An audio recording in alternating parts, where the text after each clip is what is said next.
The time has come for the final episode of Who Killed WCW. Do you think maybe it was us? Not a chance. By the end of the show, maybe. All right. With that said, it's time to pee on some gravestones.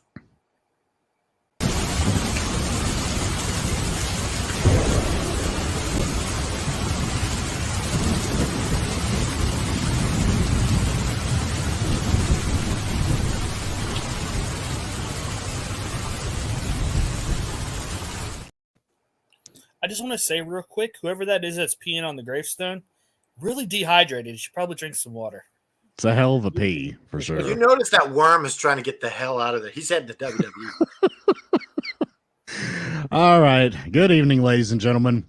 We have culminated here once again, one final time to say goodbye to the promotion known and beloved by many, known as World Championship Wrestling.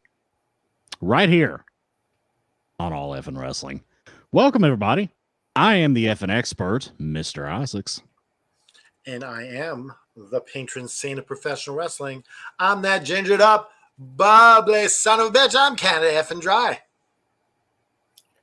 And I am the EVP of everything Effin' Wrestling, EVP Joe. Yeah. Now, I see we got a wonderful young man in the chat by the name of Roman Graham, so I'm going to ask Canada Dry to be PG this week, all right? Let's not have a... Well, the funny thing was, I didn't know. Let's not have a rehash of last week's Stanley Cup talk. Well, how am I supposed to know this? I distinctly, when they asked me on the channel, is this for kids? I click no. Well, we are the best triad on YouTube.com.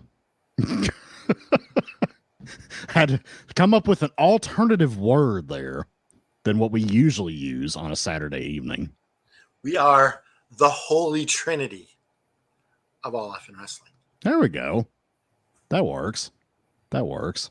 Canada Effin' Dry has anointed Mr. Isaacs and EVP Joe as part of the Holy Trinity. So that works because we are going to bless you this Tuesday evening.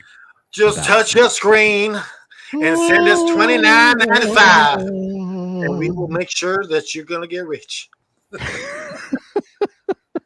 Televangelist right here. That's like right, this. guys.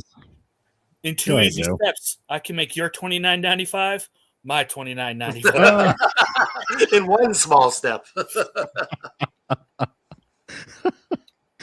right, guys, we're on the final episode here, and this one was really kind of a not a whole lot of like factual information, but just a lot of kind of speculation and just kind of like a small recap of what happened literally at the very end of WCW, culminating in the final Nitro. Jeremy, how many people do you think tuned in to that last episode of Nitro? Oh, geez. I don't know. Do you have the number? I don't. I just thought of that question off the spot. Because it was dwindling, right? Yeah. It had to be better than what Raw's getting now, though. Oh, I would think so. Yeah. Yeah. Yeah, Joe, could you look that up? See if you could find how many people watched the final WCW Nitro. I'm just curious. Yeah, it's an interesting. Sure can. And I do guarantee it's more than watches any program today. As sad as that sounds.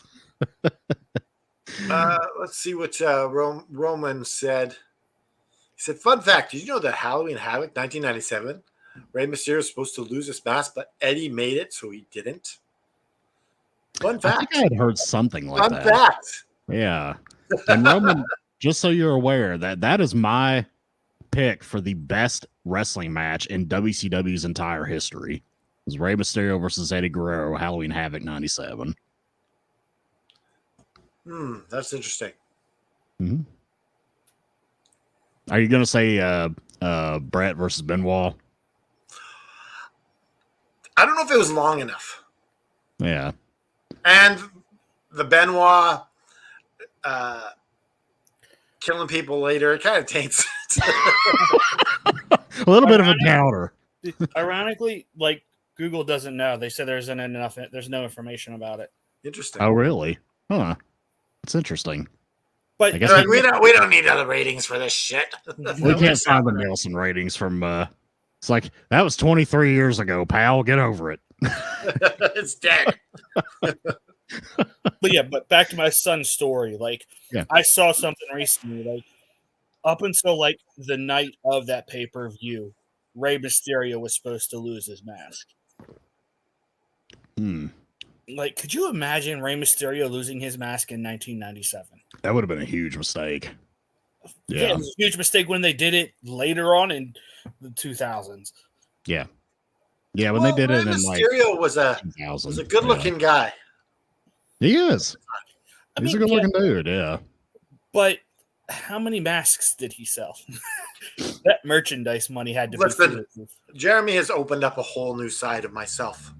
I don't like masked wrestlers. I didn't even realize it. He called me out on it. I'm like, you know what? You're right. Yeah, because he's like, I don't like Rey Mysterio, and I don't like these CMLL guys, and I'm like, you just don't like masks, do you? But you said there's one mask I do like. The blue blazer, of course. That blue blazer. Say your prayers and drink your milk. What did you think I about wouldn't that? say that too loud because it might come off a little racist. Okay, what? You like the white guys in masks, but not the Mexican guys in masks. Whoa. No, I didn't even like the blue blazer until I knew it was Owen Hart. So I didn't like the original blue blazer. He sucked balls because he was losing all the time. Now, did you like the yellow dog? Remember the yellow dog in WCW? Let's see if either one of you guys remember this WCW tidbit. Yellow dog. Who was he with? So here's the story of that. Brian Pillman wrestled Barry Windham in a loser leaves WCW match. Yeah. In which Windham won by cheating. And Pillman came back under a mask called the Yellow Dog. Oh. And it was like a full body suit with a yellow mask. Oh my gosh. And so this was before he did all that stuff with ECW, WWE. Yeah. I mean, this was just totally like this led to him eventually being unmasked, and it was Pillman, and he got reinstated, and this was well before. This is when he was flying Brian Pillman in the early '90s with the Bengals trunks. Now are they no longer with the Hollywood Blondes at this point? This was before the Hollywood. This is before Hollywood Oh, Blondes. okay. Yeah, flying Brian Pillman was his babyface run in early 90s WCW, which the second best WCW match of all time was flying Brian Pillman versus Jushin Thunder Liger at Super Brawl 92. There you go. That's another one for you to add to your fun list. fact. This might be misinformation here, Roman. Another fun fact. Did you know that the Montreal Screwjob happened because Hart was hired to WCW and Vince on him to bring the title onto the... I don't know about that. Yeah, if you're gonna throw out some Bret Hart facts, like they better be solid. This dude over here is gonna he's gonna be all over that. And it's on Bret Hart's birthday, nonetheless. Yeah, how old did it say he was? 67? 67. Wow, I can't believe he's that old. But he's been around a long time though. So. It feels like yesterday he was wrestling.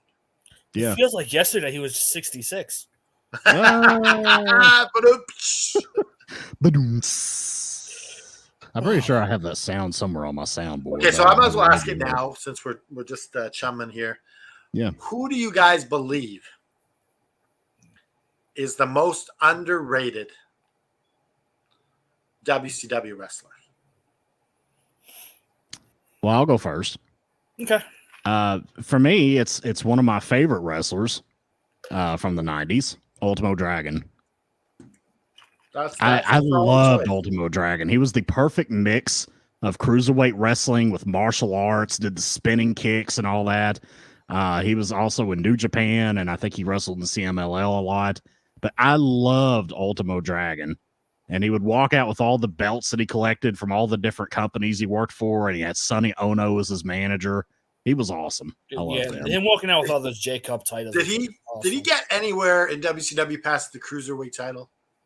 No. Maybe television title, maybe. He might have been the television champion, yeah. Actually, I think he was. Yeah. He was great. So I don't know if he's really underrated, but definitely underutilized. And I've talked about him a million times. For me, it's Mike Awesome. Oh, yes. Like, he was criminally underrated, underused in WCW. That's a great choice, too. I don't know if he was underused or poorly used. Poorly used would probably Same be mine. thing. Yeah. You know? Underused would be like Ultimo Dragon. Ultimo Dragon could have been much more than he was. Yeah. I mean, Mike Awesome should have been a lot more than he was, too. That's true. That's true. Yeah, I mean, he was a big guy, muscular, athletic. I mean, he could have been like, they had Sid wrestling in the main event. They could have had Mike Awesome in that role, and he would have been 10 times better than Sid. Oh, absolutely. Another big guy who could do a lot more shit than Sid. Imagine, I would have loved seeing Mike Awesome and if I don't know, was Bam Bam Bigelow still around or he had left already? I can't remember. I don't remember if he was still there at that time or not. Well, they did have the triad, the bada boom, bada bing with the Jersey Triad. Right. Yeah, that was towards the end. Yeah. It was DDP and Canyon and Bam Bam and Bam Bam Bigelow. Yep. Yeah. Yeah. That was good. Which brings me to my most underrated. Who better Chris Canyon. than Chris Canyon? That's an excellent pick. Yeah. He has such innovative moves that people are using today.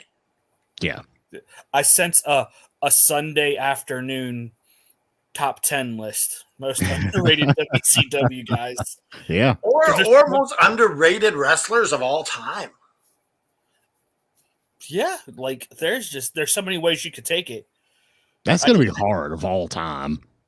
Well, if we do a drafting episode, yeah. Everyone gets 5. Could make that work. Yeah.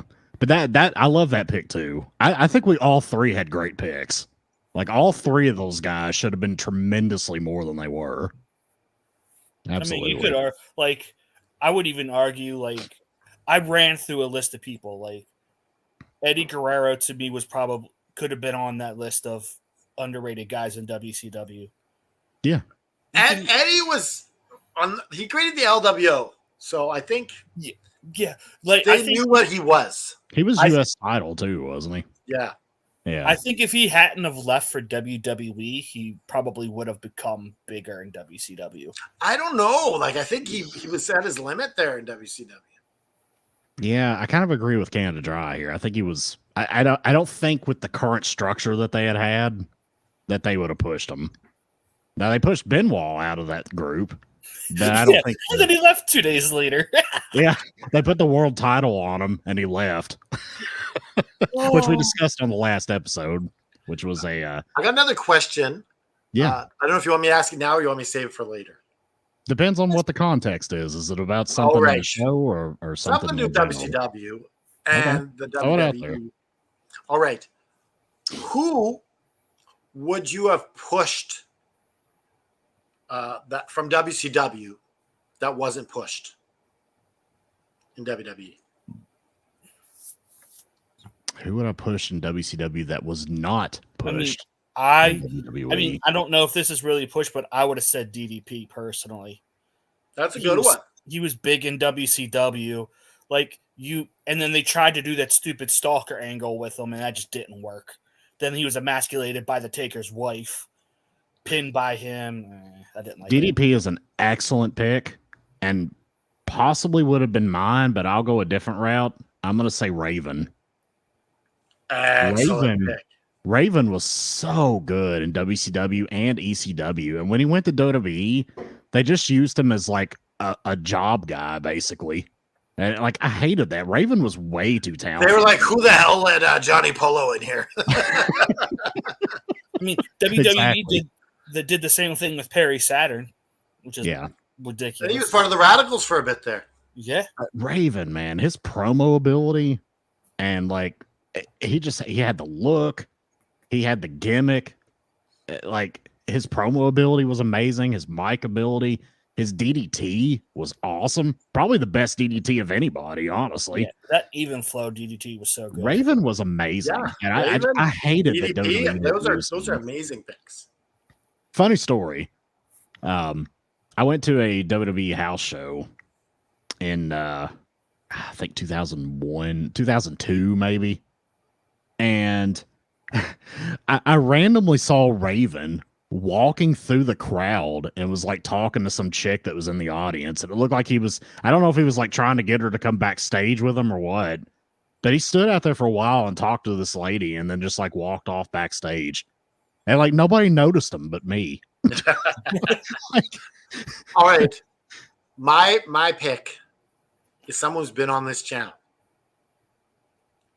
Buff Bagwell. This guy was loaded with charisma. Yeah, he was. You could have done programs with The Rock.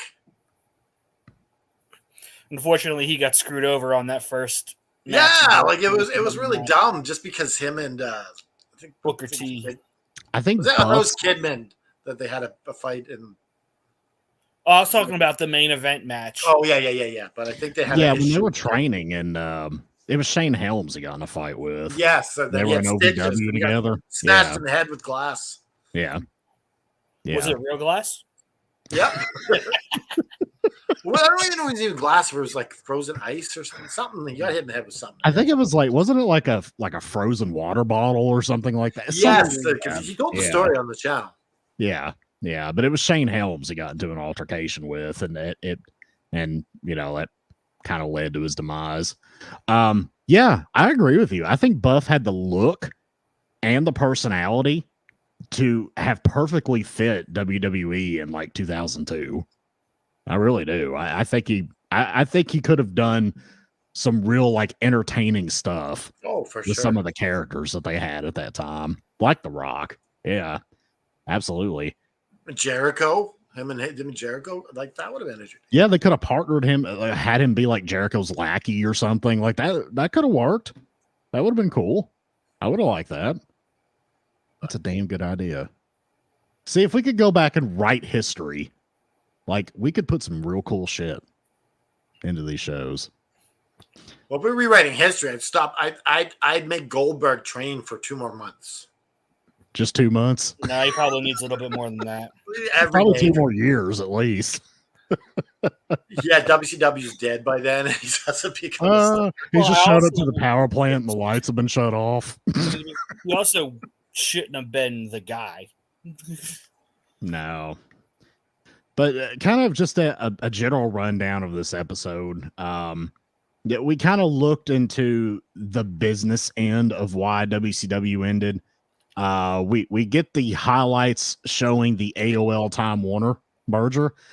For the kids out there that don't know, America Online was like the biggest thing in the world back then. And they merged with Time Warner, which of course Ted Turner ran. And it was revealed in this episode, which, you know, I already knew anyways, that AOL assumed majority ownership of the company. So Ted Turner had lost his power.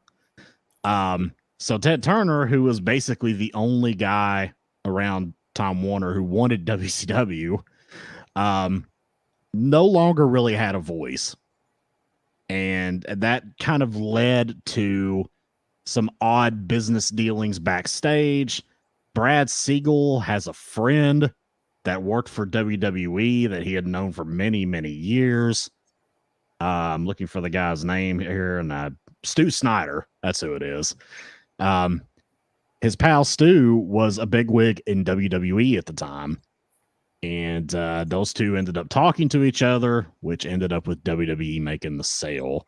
Now, before that happened, we find out that Eric Bischoff had the idea of finding some investors and purchasing WCW. So he had made some phone calls, talked to these two guys from a company called Fusient Media, who had started the Classic Sports Network, which became ESPN Classic after they purchased it. And these guys were going to be the financial backers. And they gave the green light to Eric Bischoff, and they were going to buy WCW. But a man named Jamie Kellner, who just recently passed away, literally 2 weeks ago, said, no, I don't think I want Nitro and Thunder or Saturday Night or Worldwide on our channels anymore. Sorry. And Fusion's like, if we don't have a TV deal, this is kind of worthless. Not kind of. It's completely worthless. Now, yeah. do you think they could have shopped around and got it on TV eventually? I mean, I'm sure they could, but they probably didn't want to hedge their bet on that being anything very lucrative. So I think they were offering way more than WW. Didn't they sell for a measly $4 million? Yeah. It was just pennies on the dollar what Vince McMahon bought them for. So, if they could have got it for that much, I think they probably would have been happy to do the deal, don't you think? Even though they don't have TV. Yeah, and that's kind of where Eric Bischoff comes in on the episode with kind of a conspiracy theory that, maybe Brad Siegel colluded with his friend, his longtime friend, Stu Snyder, so that WWE got a sweetheart deal and bought WCW out from under Fusient, which is a possibility. Now, obviously, Brad Siegel denies that. Job as a result of it. What's that? Didn't the guy secure a job as a result of this deal? Yep. Yeah. It's kind of fishy. It does. It seems very fishy. Insider information. Yeah, which is highly illegal. But obviously, everybody involved denies that that's the case. Brad Siegel says it sold for what it was actually valued at, which was $4 million. And I remember hearing DDP in an interview one time on a podcast. He said, hell, if I'd known it was going to sell for that much money, I would have bought the damn thing. Right. How crazy is that? $4 million. That's chump change to rich people. I mean, that's like pulling out 50 cents for a regular person and getting a Coca-Cola from the vending machine. Well, yeah, you could have teamed a couple wrestlers together and let's buy it. Yeah. Yeah. I mean, DDP said that, if he'd known it was going to sell for that, he would have bought it. And I'm sure he had enough money at that point to buy it. I mean, it's insane to think about. Hogan could have bought it. Kevin Nash probably they were dumping all these other entities from Time Warner, to bury WCW financially. Yeah. Mm-hmm. They were using WCW as a big tax dump for write-off purposes. So they were taking all the stuff from other, and this is kind of alleged. I don't think they had proof of this, but they said that they were taking expenditures from other areas of Time Warner, basically shuffling it to the WCW portfolio so that they could just write off the entire company of WCW as a loss and pay less taxes. So that's why WCW was losing so much money. Yeah. Now, Joe, you're a financial guy. What do you think of that? I think it sounds like if it happened today, that someone would be in prison. Yeah. This seems extremely fishy. There's a reason why you can't do this now. You can't sit here, take your losses from one and put it on it, because stock manipulation is a real thing, and that's what this sounds like to me. This is kind of what they're doing to Red Lobster right now. Yes. Yeah. Red Lobster's getting bought, and they're right now they're selling their own fish at a larger price. Yeah. To Red Lobster that you own. It's some very fishy stuff. Yeah. Pun intended. But yeah, I don't understand how TNT, AOL Time Warner never got caught with this, because this isn't something new that just came to light in 2024. No. Like you said, this has been speculated and talked about for a long time. Yeah. Does anyone know how AOL kind of disappeared from this group? It just eventually became Warner again. Yeah, I think it was just AOL for its time was huge, but it became kind of antiquated pretty quickly. Like internet service providers became a little more localized and was less like Well, and there was more of them. mobile. Like they just multiplied. Yeah. To where AOL lost its share power in the world. And AOL had its own like proprietary setup too. Like you had to use like their web browser and like their software and like it just you remember you would get the big disc. you'd get the big Yep. disc. Yeah, it just got out of date. Yeah. I mean, it just was one of those things that after a few years, nobody had it anymore. And even the old AOL Instant Messenger, AIM, that everybody used, was decommissioned like 5 or 6 years ago permanently. So it's a relic of the past. You could still go to AOL.com though. I mean, Yeah, it's like a still- news site now or something, Yeah, it's right? just a news site. Yeah. Ask them who killed WCW. It Uh, was us. It's not its own news. It's like an MSNBC. It aggregates. yeah, it's like an aggregate. stories. Yeah. Yeah. It's just because the site has a name that a lot of, particularly like older internet users that remember just Gen using 1 AOL. Gen Yeah. 1 users.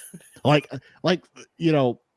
my parents, like they have their homepage set up as like the AOL homepage. Yes, You know, it's like, yeah, it's just because that's Even what the they saw commercial like in there 15 for years the ago. AOL.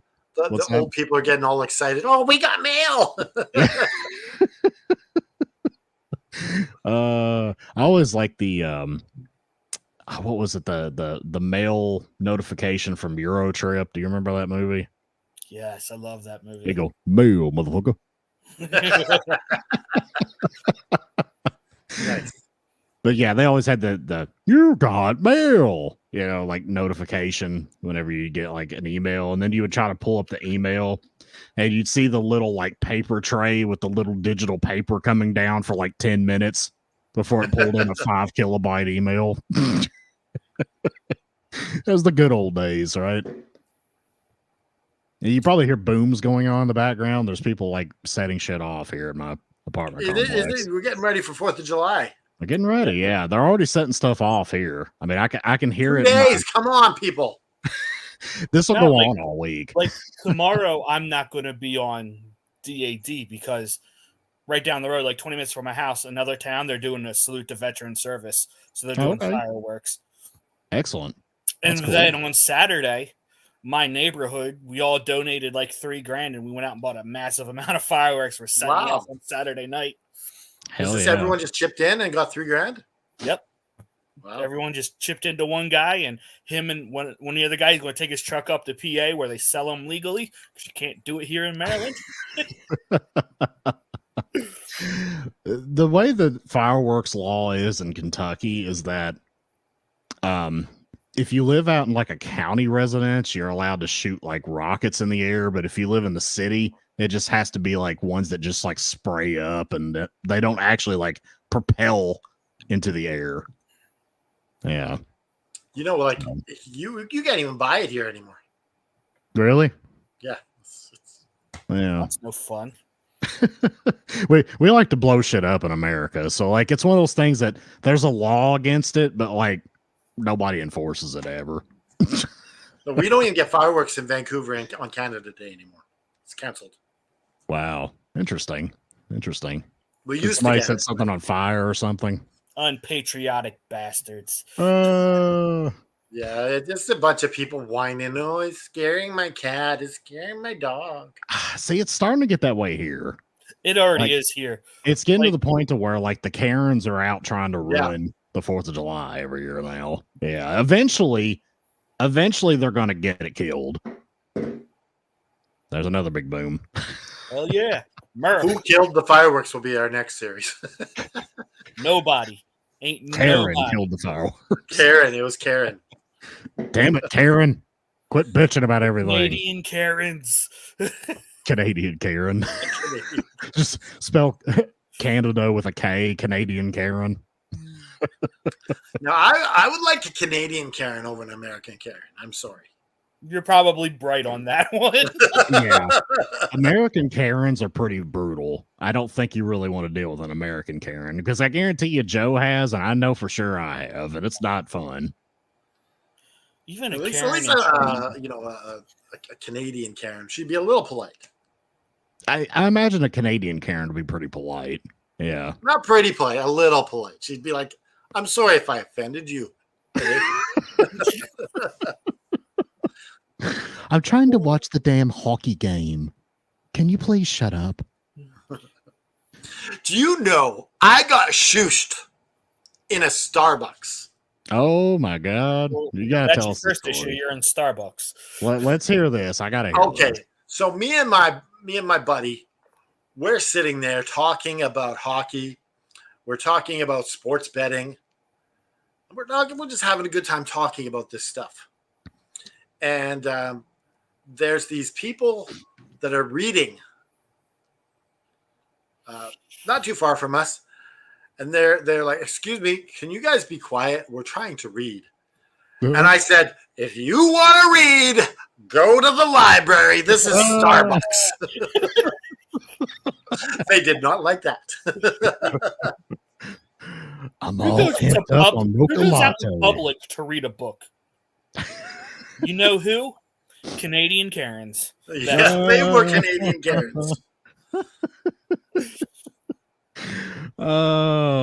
Yeah, so we kind of get into a conspiracy theory here. And I don't know if I remember this. I think I remember hearing a little bit about it. But the late Bob Ryder, who was the guy who ran a website called onewrestling.com, which was like one of the very, very early like .com dirt sheet sites. But he also worked for WCW. He was the host of their WCW Live, which was like I don't know if either of you ever listened to that or not, but it was a real audio, if you remember that software, that junk software from back in the 90s. It was a real audio live streamed internet radio show that happened post Nitro. And I think I listened to it once and it buffered so much I just quit. You're like, I don't know. But Bob Ryder hosted that. And he worked for WCW and he came up, like, he wrote an article on One Wrestling basically accusing Brad Siegel of sabotaging WCW and conspiring with Stu Snyder to sell WCW to WWE so that it would be killed off, essentially. And yeah, that's very interesting. I would assume that Bob Ryder probably has or had at the time pretty good inside information. I mean, he was a pretty credible wrestling journalist. OneWrestling.com, for anybody that doesn't remember, was huge. Is that like a prelude to like 411mania.com? It was. Yeah, I mean, it was like, I mean, that would almost be, now granted, you know, I guess he was biased because he worked for WCW, but I mean, it was kind of akin to like what Fightful is now. You know, that's kind of what like Bob Ryder and OneWrestling.com was back then. And I believe Bob Ryder had a pretty big hand in starting TNA as well. I think he was their executive producer with the Jarretts for a while. But he passed away a few years ago, so R.I.P. Bob Ryder. But what did you all think of this part where Ryder made this accusation? I bought a hook, line, and sinker because it just made sense that this guy was getting a free job out of the deal, and it was just a career-based move. And, you know. And part of the facts here said that Fusient was going to buy the company for $60 million, and then they ended up selling it for $4 million. And the reasoning for that, according to the official narrative, is that Kellner wanted to cancel Nitro and Thunder, so therefore the company lost almost all of its value because it didn't have a television. Yeah, that's bullshit. EVP, what do you think of this? Like, if I'm a shareholder and I hear that Jamie Kellner screwed up a massive sale, like, how did he not lose his job instantly? You literally just sold it for 1/15 of what you could have had. Like, Now, That's how long before he malpractice. was in WWE? I'm not sure. I don't know. Because that is he resigning a little couple weeks or months later and heading on over to the E? I don't know. Yeah, but you know what though? Like, this sounds like there's just too many coincidences for this to not bear some truth Yeah. in this whole thing.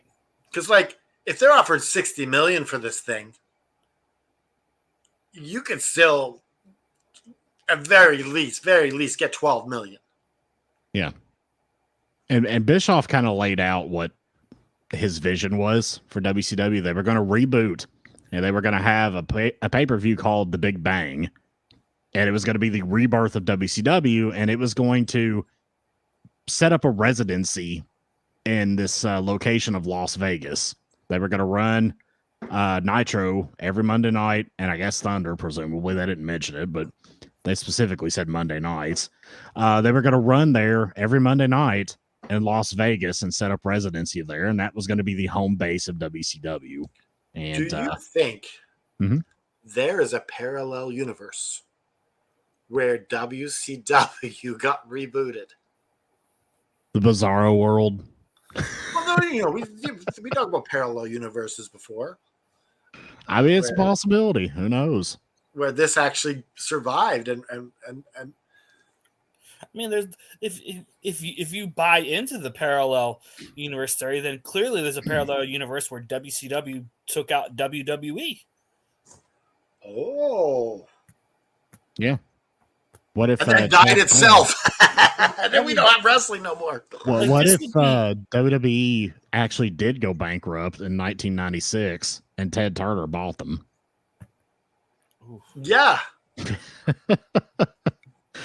A very real possibility. That's something that legitimately could have happened. I mean, if that would have happened, then 5 years later there'd be no major professional wrestling. Yeah. Because Jamie Kellner decided to screw over WCW. Yep. That might have been the end. Well, the Jarretts might have went on and started TNA. Who knows? Wouldn't, And, wouldn't matter.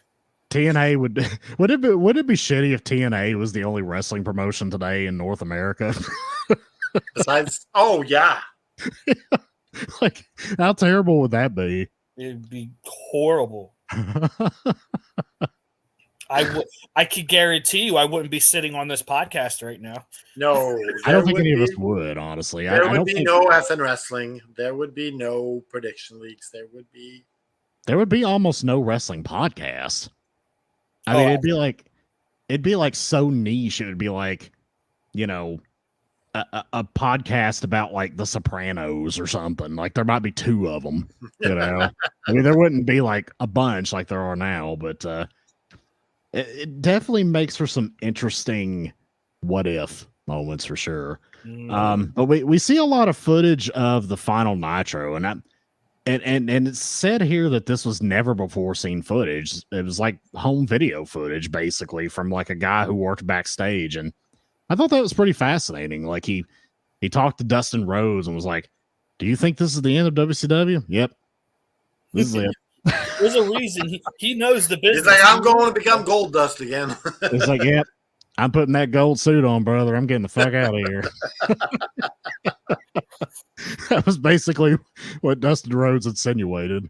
And yeah, I think even like, didn't Jeff Jarrett be like, what the fuck are you doing? Like he got him on camera, and like I guess Jeff didn't want to be on camera. Yeah, he just pushed the cameraman out of the way. Or he Now, might have they just been mentioned messing with something him. interesting was that I think it was Alondra Blaze Medusa who said that they put WCW logos were all gone and they put WWE logos. So I'm like, what the hell is going on here? Yeah, apparently none of the talent knew of the sale until they showed up to the event. And you're like, what's Like all this stuff? because you got to think, this is like before everybody had access to everything on their phone. Yeah. So like these people, they didn't have like constant connection to the outside world. They just literally drove to the venue, walked in, and started seeing WWE signs up. Like that had to be freaky. You know, I mean, that would be a surreal experience. And then you see Shane McMahon, he's giving you all the pep talk. Yeah. And I think Bruce Pritchard was there too, if I'm not mistaken. Can we just take a second to talk about how good Medusa looks, even at her age now? She does. My God. Like, this woman's got to be up in her 60s, and she still looks phenomenal. Absolutely. Let's see, how old is she? I mean, she's got to be in the 60s. I would think. I mean, I think she was close to 40-ish at this time in WCW. She is 61 years old. Wow. 61. Well, she looks damn good to be 61 for sure. She doesn't look 61, that's for sure. No. No, absolutely. I mean, she looks like she could pass for like 43 or something. Now, would you take Medusa out for ice cream? I would. I'd even let her get Rocky Road. Oh! Oh. Now, Joe's a married man, so I'm not. Yeah, gonna yeah, ask yeah, that but I was like- question. Yeah. But what kind of ice cream would you let her get, Canada? And you can't say maple. I would Look, put an extra scoop of Rocky Road on your ice cream just so you No. get a better chance of. you're wrong. The Okay. answer from Canada Dry is Moose Tracks. I don't know what that is. It's got Or like chocolate mousse. How about that? no, Moose Tracks has like chocolate and I think some like fudge and like graham crackers in it. like Mm. I could be wrong. I don't The remember. crackers named after your family. Yeah. So yeah, I mean they kind of look at the last Nitro here and kind of a bummer ending. Like every time I think about that last Nitro, it kind of makes me feel depressed as a fan. And we kind of get a little bit of just a little bit of discussion about the botched invasion and how basically WCW gave these guaranteed contracts to all the big guys to where they could just sit and make millions of dollars for the next couple of years and not have to go work for WWE, which in turn completely made the invasion angle look kind of stupid. I mean, Hugh Morris and Sean O'Hare like invading Nitro, like, come on. Did it help that you didn't have your NWO and your Sting and your Luger? Yes. Oh, But and at the also, same- they're firing Buff Bagwell right up from the start. That hurts But- too. You're like, but- Buff But Bagwell. not even that. It's like Vince McMahon is an idiot. Like, you own WCW. You own these guys. Let them help make you money. Don't treat them like a freaking just some side thing that brings no value to your company.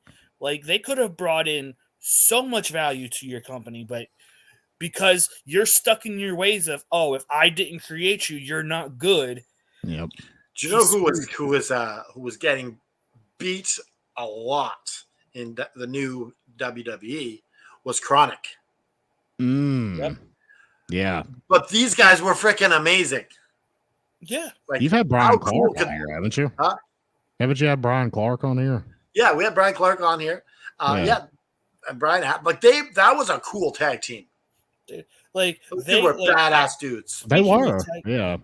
I would have loved to gotten like a legit real program between Chronic and APA. I think that would have been awesome. That's what they could have done, but they just jobbed them out. Yeah, literally. Like, I hate the word job because most people don't use it right, but you're right on in this case. They lost every time. Well, they were kind of like WCW's answer to APA. So then when they came over to WWE after the purchase, it was like, it didn't like, correct me if I'm wrong, but didn't they have some kind of issue with The Undertaker? Like backstage? Probably. I thought I'd heard something like that. It sounds vaguely familiar. I think they had some kind of backstage run-in with The Undertaker that kind of Brian Clark was friends with the Undertaker from his previous run and as Adam Bomb, so I don't know why. I don't know. I may have my facts mixed up there, but I thought I remember something like that, but I could be wrong. But yeah, they weren't treated very well. They went back to WWE at all. And this whole invasion thing just fell really, really flat. Without the big guys, without the big names, I mean, they had one big name, Booker T. So they just did slapped the Booker T, title. is the only guy who made it out of that group? What's that? Is Booker T the only guy that really made it out of that group? Yeah, Of the Kidman be a WC tag team Yeah, guy for a bit, but of the WCW bunch, yeah, just Booker T. He's the only one that survived all that. Mhm. Yep, because the others were like Hugh Morris and Sean O'Hare and Stasiak and Stasiak and Scott Steiner come in for a championship run a little bit later. Scott Steiner came in about a year later. He came in and then 2002. went right into a program with Triple H, and it was the worst thing ever. Yeah, he didn't it beat got Triple pretty H, did bad. he? No, He didn't get a belt out of this. that was during Triple H's reign of terror. Yeah. This is when it was the Triple H show, and like nobody went over Triple H for about a year or two. Didn't they beat down Goldberg at one point too? Yeah. Yeah, they did. They beat Goldberg in his first, it was in the was it Hell in a Cell or the Elimination Chamber, I think. Yeah, it was the first elimination literally chamber. That was in He beat 2002. him just with a sledgehammer shot or something stupid like that. Because WCW went out of business in April 2001, and then they bought him the week of WrestleMania 17.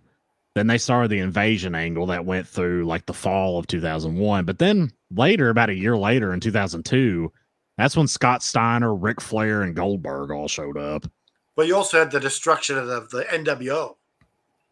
Yeah, the Just NWO remember guys that showed small up then moment. too. Yeah. Like all those guys came in like a year after the invasion angle. Just to lose. Yeah. Just to put people over. Yeah. It's just so dumb, man. Like, if like all those guys had come in from the get-go, and this is kind of one of my talking points too when we get to what caused the death of WCW, because you'll see where I'm going with this. If those guys hadn't had these big guaranteed contracts, they would have likely taken a buyout and then went immediately to work for WWE. But since they were getting paid an enormous amount of guaranteed money in which they didn't have to work to earn said money, why would you? Like, so That also speaks to Booker T, because he could have sat at home, get bought out, and he chose to work pretty much for free for that buyout money. well, He said he would have got like 50 cents on the dollar or something like that. it probably behooved him to do that because he was the WCW champion. And he was still kind of in his prime, whereas these other guys weren't. Yeah, he really couldn't afford to sit at home and not wrestle. He made the right move. Because if he had stayed home for a year or two and came in, I don't think he would have been half of what he was. Maybe not even a quarter what he was in WWE. He would be the 5-time TNA champion. How many times was Booker T TNA champion? I don't know if he even won the big belt in TNA. No, he never. He won the Legends title. Oh, yeah, he was the Legends champion. The one That's been a dumb name for a championship. It's pretty much like you're a retired. It went through champion. like 2 or 3 name changes. What is it now? I don't even know if it exists. I don't even know now. if it exists anymore, to be honest with you. But it was just like at one point it was like the television title, or it's like, hey guys, we have a belt for Kevin Nash, Booker T, and Mick Foley to exchange back and forth for a couple of years. Yep. Don't turn to that other channel. Mick Foley's winning the Legends Championship. Right here in the Impact Zone. I'm just glad Sting never got that title while he was there. Yeah, Sting's perfect holder for that. Yeah, I only remember Booker T and I think Foley and Nash had it. That's all I remember. You change it from Legends title to Legendary World title. Ooh. Now it's not such a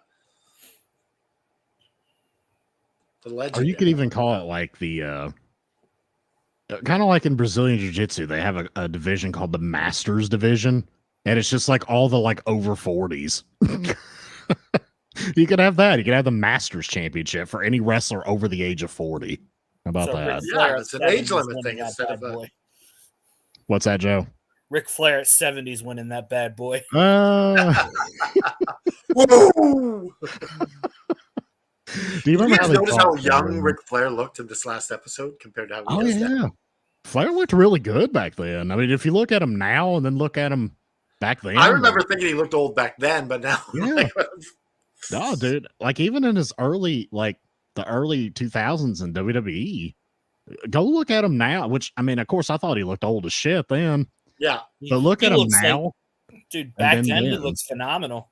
Yeah, compared to now. he was cut. And, like he looked good. I was like, damn, Ric Flair actually looked really good in he has 2002. room for like 200 beers in him. 2,000 beers. He's got another 30 years of wrestling.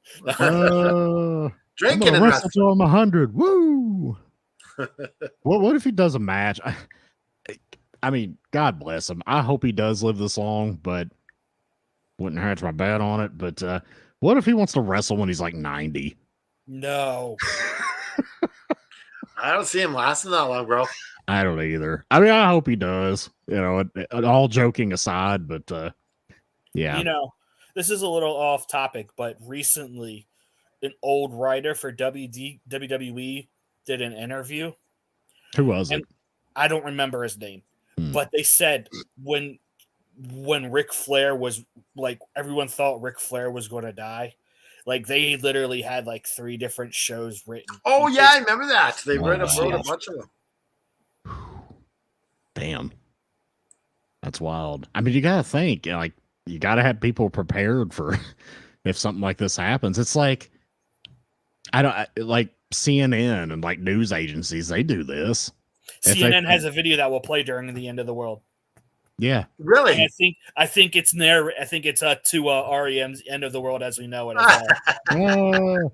But like when Britney Spears was going through a bunch of weird shit, like they had like obituaries for her already written out and stuff. What? Yeah, like this was like something that came out, and you know they've already. How old was Sika? Didn't they say he was 71 or something like Or that? 79. He was in his 70s. Like late 70s. Yeah, yeah. So like he was What's up there. Flair's? Flair's almost. He's in his 70s, right? I think Flair's like 71, 72, something like that. If I'm not So we're mistaken. gonna play wrestling bingo death card here. Flair's good. Flair's one of them. He's Flair is 75. 75. Okay. Like, would you put Terry Funk to die before Ric Flair? Yeah, I think I would just because of the fact that Terry Funk, His wrestling style was like his wrestling style, he beat the shit out of himself Yeah. for a long time. Yeah, we also didn't know that he had the Alzheimer's. Yeah. So, I mean, Terry Funk was just, you know, all the hardcore stuff he did in the 90s and into the 2000s when he was already like 50. Yeah. Was like, whew. Like, it would be insane for somebody to do that today. But that's the Funker for you. So, yeah, I kind of could see that just based on his style and how long he wrestled that style. But, yeah, I think the only thing that saves Flair is the fact that he still lifts weights. You really? Honestly, yeah. I mean, what else would be the secret to his longevity? Do you guys own a Ric Flair shirt? No. I do not. I've never seen anybody wearing a Ric Flair shirt. Yeah, I've never seen a Ric Flair shirt. As famous as he is for I've wrestling. never seen her. The only shirts I've ever seen is like for that Ric Flair ever wears was either like a horseman or like a Evolution. Like I've never seen him wear like a Ric Flair shirt. I'd he wasn't wear a a Woo Energy shirt. A Woo Energy shirt I'd wear a Woo Energy shirt. with the cartoon Flair like Yeah. they show on AEW. Yeah, I'd probably rock that. Yeah. I think he's got does he have a pro wrestling tee store? I thought he did. Maybe he doesn't. Might. I don't know. But I've literally never seen anybody wear a Ric Flair shirt. And of course, that is ironic. Yeah. One of the all-time best, and he doesn't have anybody wearing their shirts. We've seen people wear Bret Hart shirts, Hulk Hogan shirts, Stone Cold Steve Austin Austin. shirts. Yeah. There's a lot. Like when you go around the South here, there's a lot of like old school like Austin shirts. I saw a woman coming out of a store yesterday, and her T-shirt said "Mom 316" on it, Yeah, and on the back of it said "Cause I said so." that's awesome. Like, well, whenever like WWE releases like their top merch removers of the year, Austin is always on the top 10. Oh yeah, Always. still making that You bank. guys see the Bojangles cups? Yeah, I saw the And one that Hollywood Dolly would put posted? in the group. Yep. Now, JFB is getting me a Heart Foundation one. He said he's going to get it for me, so I'm holding my fingers that he comes through for me. I've got a Bojangles here in my town. I might have to go see if I can get one. Yeah, you got to get the Heart Foundation. Yeah, I'll have to look and see if they got them. I didn't even know they had those. So is it just tag teams they're doing, or I have no idea. there's the Brothers of Destruction, and someone said they have the Heart Foundation. I don't know. Like, I don't have a Bojangles around me, so. Well, I have one here, so I'm going to look into it. Well, Bojangles is a Southern thing.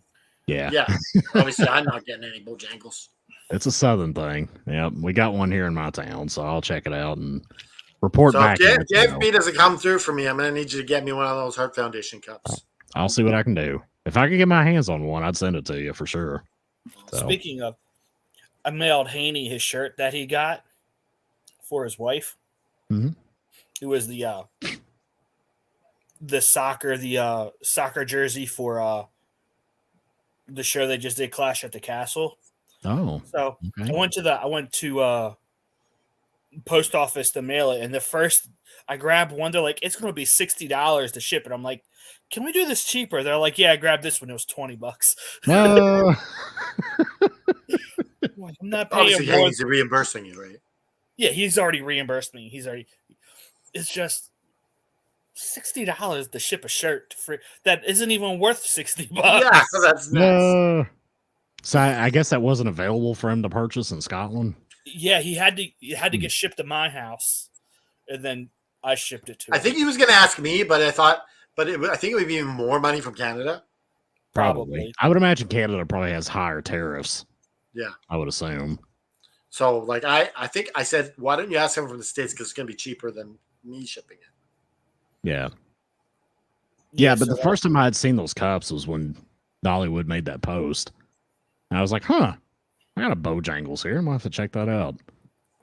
That's pretty cool. Now, Dollywood's going to be on the All F and Wrestling show once a month. And I just love hearing her accent. Oh, you got a once-a-month gig for her now, huh? Yeah, she's the last Sunday of the month. Last Sunday of the month. Okay. That's pretty cool. It'd been a while since she'd been on. It was good to see her on the episode. I haven't had a chance to watch it all back yet, but, I'll get there. I mean, obviously, it was a prediction show, and the show's over now, but... yes. No, that's the problem with the prediction shows is it's only got a small window of watchability. Right. It doesn't have what they call evergreen appeal, right? Yeah. Or it's like, but it's also a built-in episode you can do, and you don't have much brain power to do it either. Oh, so yeah. I mean, you don't have to do it every prep for that. As long as you have the matches in front of you, you can just, freestyle it like we usually do on the garage. Yeah. Just kind of freestyle it and go kind of like we're doing right now. But I guess we can kind of get into closing thoughts, and I think Joe wants to do like a power ranking. How many things are we going to rank here? I think we can come to a consensus of the top 3 people responsible for the death of WCW. So we got Eric Bischoff. I would say Bischoff is on there. Bischoff/Hogan is on there. You just count them as one person. Yes, the puppet and the puppet master. Synonymous, like you almost have to. The hand up the ass, and the one who's sticking the hand up the ass. That's I would say Hogan and Bischoff are one of the 3. Jamie Kellner absolutely has to be on there. And what about the guy who made the deal with WWE for $4 million? Brad Siegel. I think Brad Siegel could be on the list.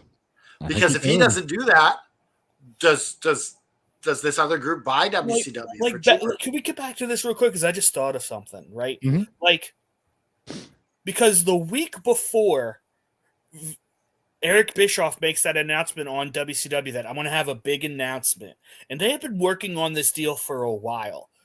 So the fact that this Jamie Siegel guy in like a week facilitated the sale of WCW to WWE is like even more that tells me this was some insider bullshit that got everything that screwed over. So why don't we name the names and we'll put a number between 1 and 5, how likely they are the cause of the death of WCW. Jamie Kellner.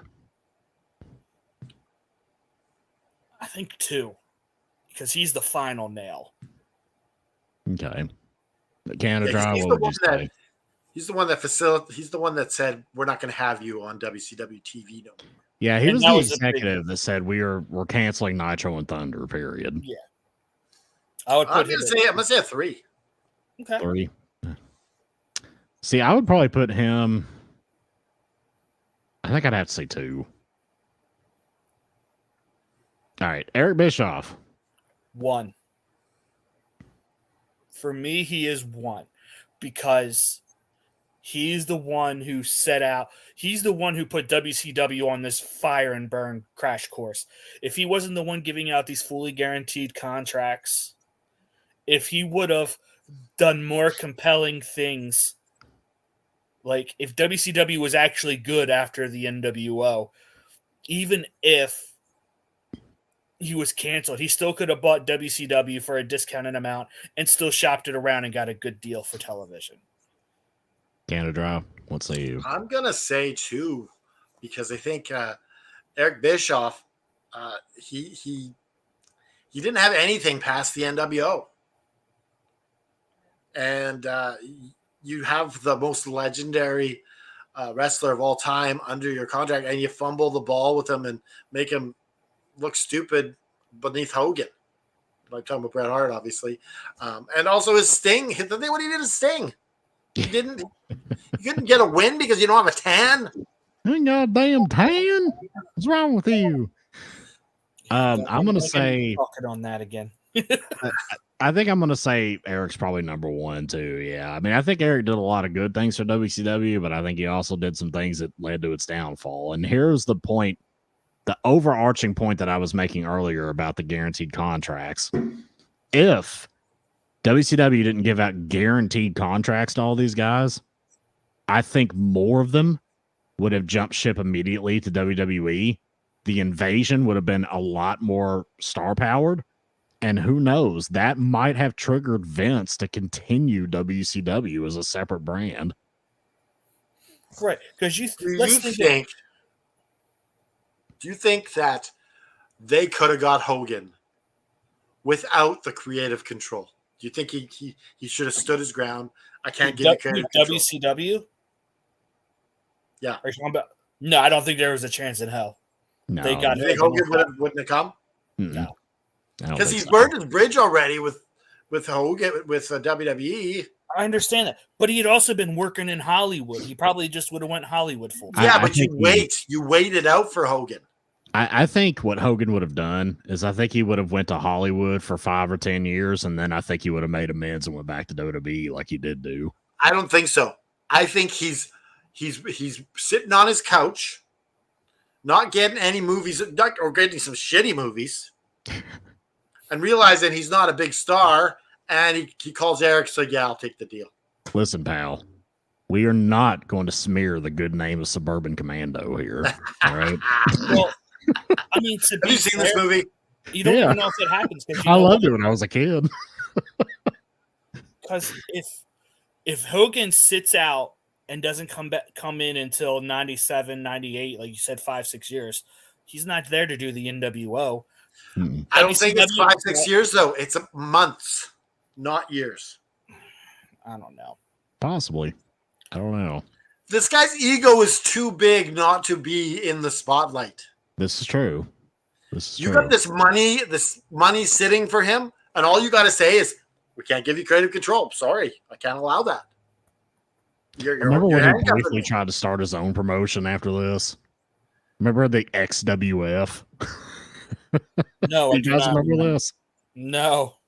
Jimmy Hart started this company called the XWF that started up a little later that year after WCW went under. And it had Jerry Lawler and Tony Schiavone doing commentary, because this is when Lawler threw a fit and quit WWE for a period of time and was replaced by Heyman. They had Schiavone and Lawler on commentary, and Hogan was like the main event guy, and he was like working against Kurt Hennig, who was like the top heel. And it didn't last but just a couple months, and then it died. But Hogan was briefly involved in a Jimmy Hart ran promotion for a couple months. I'm I think I surprised I'm the remember only one that something about remembers this, that. but it didn't last. No, it didn't last. You can find it. It's on YouTube. Just look up XWF. Pass. Yeah, it was nothing special. Extreme World Wrestling Federation, brother. But yeah, I mean, so for all we know, maybe Hulk Hogan and Jimmy Hart would have tried to start their own thing. Who knows? That's a possibility.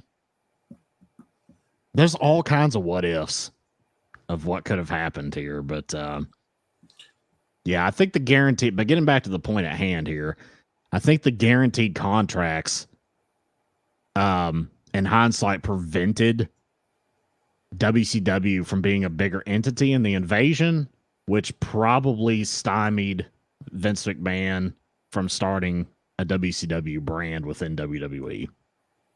Yeah, like this is nothing against Booker T or No, Buff Bagwell, but imagine if that match that they did was, say, Sting and Hogan or Sting and Flair or Hogan and Flair on a Raw versus. There's no way that's a. First off, there's no way it's a bad match. it'd be much bigger. Yeah, But people were pissed off that they were having to even watch this WCW match in the main event. Yeah. yeah, but I mean, Well, they they're wrestling want such a fans, they would difference have got over it. Yeah. because, like, so at the time, WWE was used to like fast brawling. You know, like these Stone Cold matches were just, I'm gonna punch you and you're gonna punch me, and then we're gonna fly outside the ring, and then we're gonna slam each other on the table, and then hit each other with chairs. Well, these guys came in and they did a rear chin lock for like 2 minutes. You know, like the crowd just was not feeling it. You got to know your audience. It was a completely different style of wrestling match. But like you can look that up and you can see like Buff Bagwell has Booker T in a chin lock, and the crowd is just like booing mercilessly. And it was brutal. It was brutal to watch. But the weird thing is, it didn't matter how good or bad the match was. Buff was getting fired regardless because it happened right there. He threw Stone Cold threw him out the door. Yeah. So, yeah, Buff. I would have liked to have seen Buff be a bigger star. I would have liked to have seen that. I think he could have done some good in the WWE. But I digress. As Taz would say. We All right, want so to say another number for someone. Vince Russo. Probably like a 4. Oh, I don't put as much response. Like he jumped on a sinking ship. are we saying? I thought we were doing it the other way around. So 4 is good.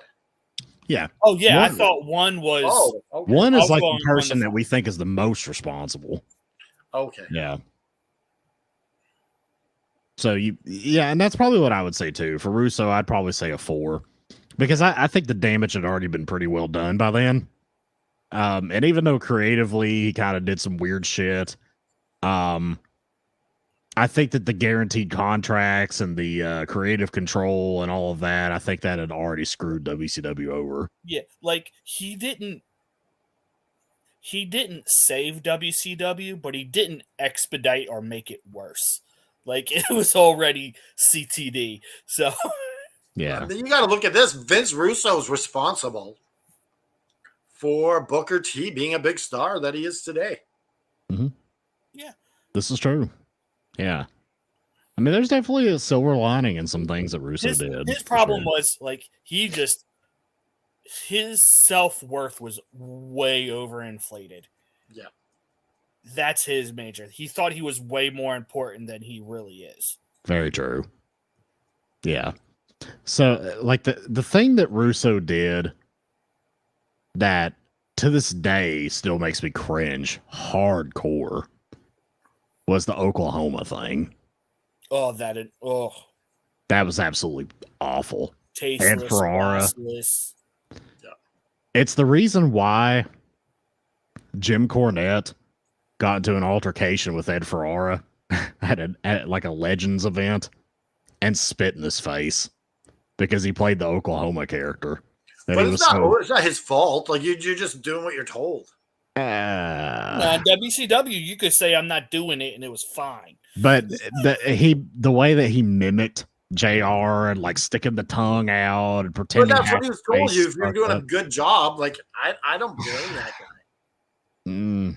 I don't think think if I were him, I don't think I would have agreed to do that. Yeah, but he was one of the riders, dude. He was Russo's partner. okay. Yeah, so I mean, obviously he could have been like, "Hey, dude, I don't want to do this." But Yeah, Ferrara and Russo were a team. Like Ferrara was like his riding partner. So yeah, that was gross. I didn't like that at all. And I know Vince Russo has apologized profusely for that over the years.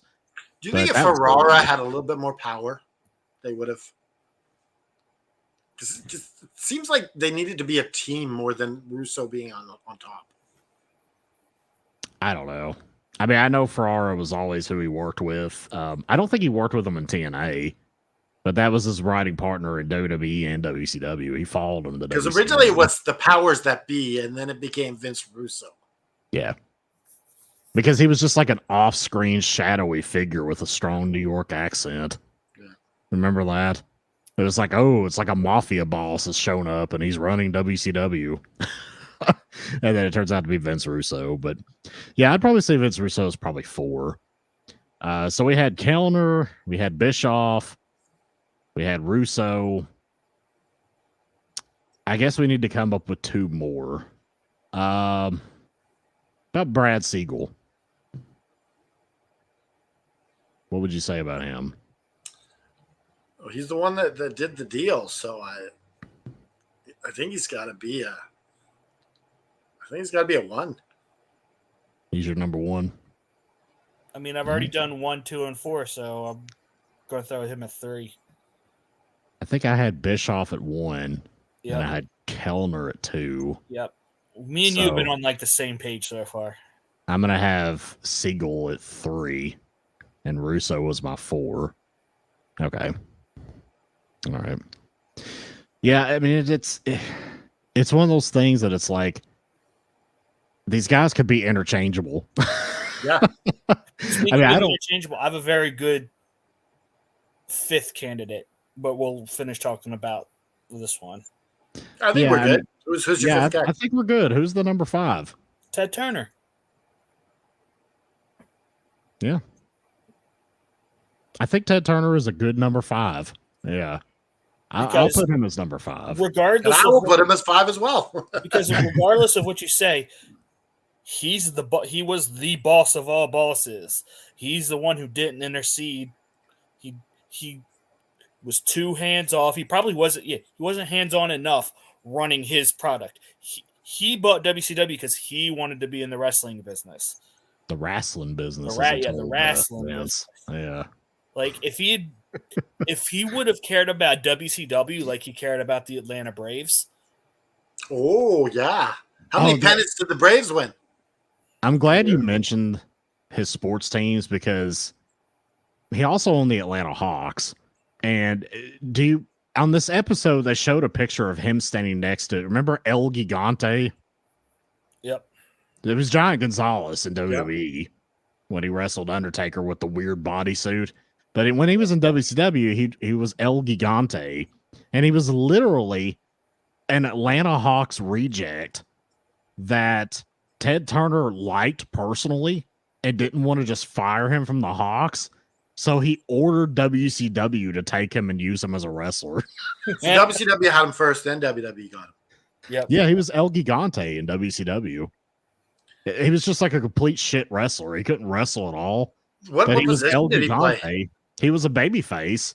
He used to team with like Sting and Luger. In basketball, I imagine he was a center. Yeah. He's tall. Yeah. Anybody that was over 7 foot tall usually was a center. Although the league's gotten taller over the years, but back then you were a center if you were a 7-footer. But yeah, he was a guy who was going to get cut from the Atlanta Hawks. Ted Turner liked him and ordered WCW to take him. That's how he started his wrestling career. See, that's bullshit. That he's getting a job and he can't wrestle. But they had a picture of Ted Turner with with him, El Gigante at the time. And that kind of like sparked my memory of like, I got to mention that on the show because that was an interesting tidbit. But to go back to your question about pennants, like the Braves won quite a few NL pennants. They just always ran into the damn Yankees in the World Series. But the Braves do have one World Series in the 90s.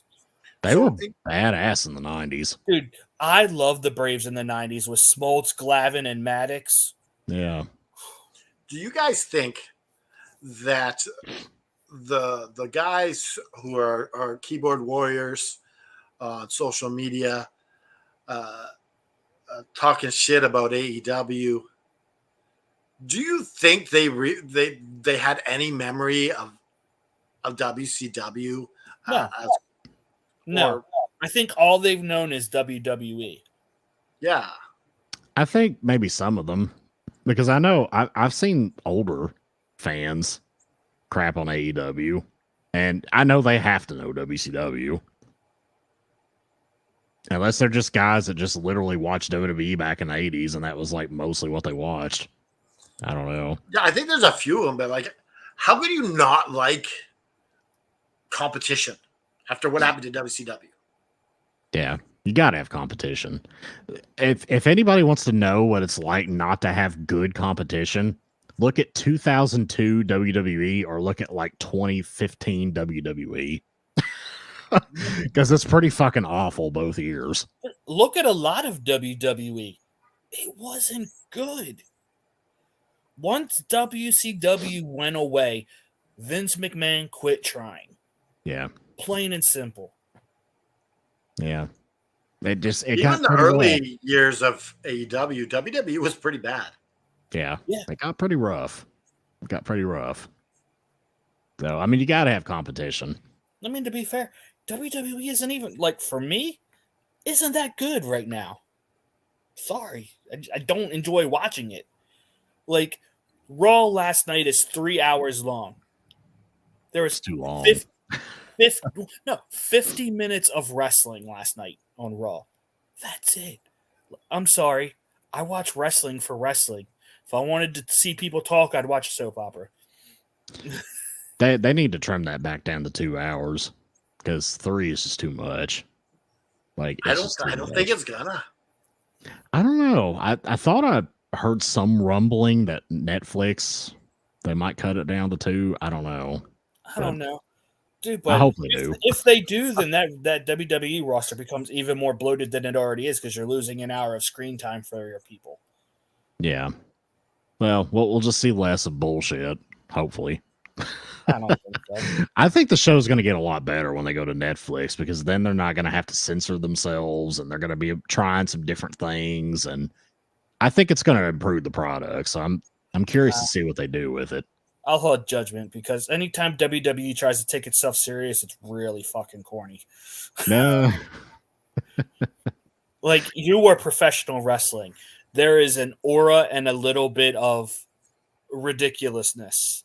I'm not saying go full, like, kill your wrestlers like TNA, or you don't even have to do like what Lucha Underground did was with mystical stuff, but you can't take yourself seriously. You're a professional wrestling. Right. You're supposed to have what do you guys think of this Wyatt thing? I think it's way too complicated and way too cryptic. I have mixed feelings on the Wyatt thing. I don't know, but what I do like, I'm not big on horror, so it's not for me. But I think all of these interviews they're doing now should have been done before they debuted on TV because to me it muddies what the Wyatt 6 is supposed to be. They're very much doing what Bray was doing before. Yeah, well, they should, like, they're doing it out of order. Like, you should have had these vignettes air before the Wyatt 6 debuted properly on television. I think that would be better. I don't know because it kept people guessing about who was actually going to be involved, and then you see them. I get what I like how the House of Black is portrayed in AEW. Yeah, they're not overly mystic. They're not cryptic. They're just these dark guys that just kind of mind game stuff. Yeah, That's what It's I not like. I like mind games. I don't like supernatural stuff. Yeah. So if Yeah, the like- Wyatt Six kind of sticks to just kind of mind game stuff, now if they start shooting lightning bolts or something like that, Well, they I got don't the like fog that. coming up. well, Yeah, I mean that's okay because But, that like, you I could prefer- realistically, like you I know. much prefer like Kane and Undertaker, the mind games, the Yeah, stuff mind like games. that. Yeah, Like, that was so much better than this Wyatt Six stuff. Well, hitting. it's also very simple. You got the dark characters. They're not cryptic. Like here's Cryptic another doesn't belong in wrestling. like something else I don't understand is like you have the Wyatt Six, who are, I'm assuming they're supposed to be towards the heel side of everything. Why are they messing with Chad Gable? Another Yeah, I don't understand that either. What does it go after Chad? It's not going to be baby faces. Chad Gable made a good point. They should be coming after Uso. Yeah, Because he had stealing the Fireflies. Yeah, they should, because I don't care about the Fireflies, but Jay Uso is like the de facto top good guy on Raw. yeah. Jey Uso and I guess Seth Rollins since he's back. Don't get too excited, Joe. I know you love everything that's on the E. Like, this is probably another topic for another day, but See, I like when Joe goes off like this because I don't have to say anything. yeah, like the main event. I'm like that. I'm nodding in my head. I'm like, yes. Like the main event scene in WWE sucks. Like, people sit there and say, "Oh, Triple H creates stars." No, he doesn't. He recycles the same people over and over and over again. I don't think Triple H is a good booker at all. Couple of E haters here. Now, what do you think? What do you think? Do you think he's a good booker, or I what think would he's you good, rate him? yeah. I think he's a good booker. I think it's going to take some time to really kind of get his vision underway. How much time does he get? He's had 2 years. Yeah, but you got to think there's a lot of bureaucratic BS he's got to deal with too. I mean, I look at how he booked NXT in like the mid 2010s, and it was terrific. But Well, I do think, I mean, like, compare WWE now than 3 years ago. Like the mid card, the opener, up to the main event is usually a lot better now than it was 2+ years ago. Tell me, who is helping Triple H in NXT? Who was helping him in NXT? Yeah, who was helping him book? I don't know that anybody was helping him book. Because I don't see what he was doing here at all. well, in NXT, he had Regal, he had Dusty Rhodes. So like Vince McMahon got a lot of credit for all these people's brilliant ideas. Look, we're seeing a lot better like mid card stuff in WWE. Like we're seeing Gunther come up and be big, Ilya Dragunov. Like we're seeing a lot of these guys that we probably wouldn't have seen 5 or 6 years ago with Vince at the helm. I love what they're doing with Drew. Yeah, and Drew McIntyre, absolutely. I mean, things are. I love Liv Morgan. Now they're in their post-Mania slump that they're always in. It'll ramp up a little bit around SummerSlam, but I do feel like the booking is trending upward, I do think it's better. I don't think like with Triple H, it's not long-term storytelling with him. It's just him taking forever to tell us. It's taking a long time to tell. How many weeks in a row did we just watch as Otis all he did was walk away from Gable? Right. And then when he finally snapped, all he did was push him down. Like, that's it. That's our payoff. I kind of wonder if one of the Alpha Academy members is going to end up turning to the Wyatt Six. I kind of wonder if that's why they're going after Gable. So maybe the White 7. Just a thought. I don't know. Just a thought. But we're about an hour and a half in, guys. Yeah, I think we should. got me We should ranking. go ahead That's and what close it. happens. Let's kill this thing. Let's kill WCW. Canada F and Dry, I will turn it back over to you for the traditional closing festivities here as fireworks are still going off. I'm going to keep it simple. I'm not going to give my speech today. Screw you, WCW. You're run by a bunch of idiots. Just a bunch of stupid morons Poopy that don't know how to pantses. do anything.